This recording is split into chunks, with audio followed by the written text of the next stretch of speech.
अब बात पटना के बांकीपुर के चुनावी संग्राम की। बांकीपुर में 30 जुलाई को उपचुनाव होने हैं। 3 अगस्त को इसके परिणाम भी आएंगे, मगर बांकीपुर के इस चुनावी संग्राम में मुकाबला त्रिकोणीय है। सभी दल यहां पर अपनी जीत के दावे कर रहे हैं, लेकिन सबकी नजर इस सीट पर चुनाव लड़ रहे प्रशांत किशोर पर है।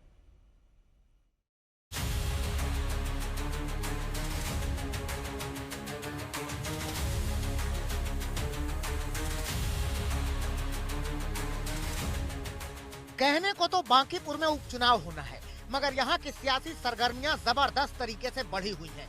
मुकाबला त्रिकोणीय है। बीजेपी का गढ़ माने जाने वाले बांकीपुर में प्रशांत किशोर ने ताल ठोकी है। उनके सामने अब बीजेपी के प्रत्याशी नीरज कुमार और आरजेडी की प्रत्याशी रेखा गुप्ता हैं। मगर बीजेपी मान के चल रही है कि बांकीपुर में पीके की हार तय है। अब उनके पार्टी से कोई लड़ने के लिए तैयार नहीं था। ये बाय इलेक्शन में बांकीपुर से अपने कच्छा पिन के उतर गए, क्योंकि कोई उम्मीदवार ही नहीं आ रहा था। अब ये जाएंगे तो जवाब देंगे। जवाब तो लोग देख रहे हैं, झूठ की खेती बार बार नहीं चलता। बीजेपी के इस भरोसे के पीछे वो आंकड़े हैं जिनमें 3 दशक से बांकीपुर पर बीजेपी का ही कब्जा रहा है। यहाँ बड़ी तादाद में वैश्य मतदाता हैं और वही बीजेपी की ताकत है। इसीलिए बीजेपी के सहयोगी दल भी भरोसे से भरे हुए हैं।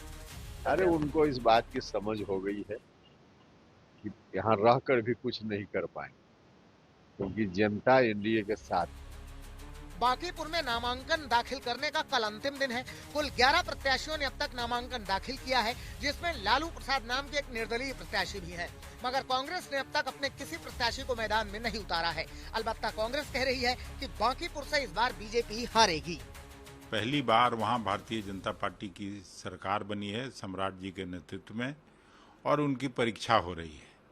एक तो पहले उन्होंने ऐसा प्रत्याशी बनाया जिस पे करप्शन के चार्जेस थे, जिसके पिताजी पे करप्शन के चार्जेस थे। फिर जिनको अभी बदला उन पे भी कई तरह की कंट्रोवर्सीज हैं।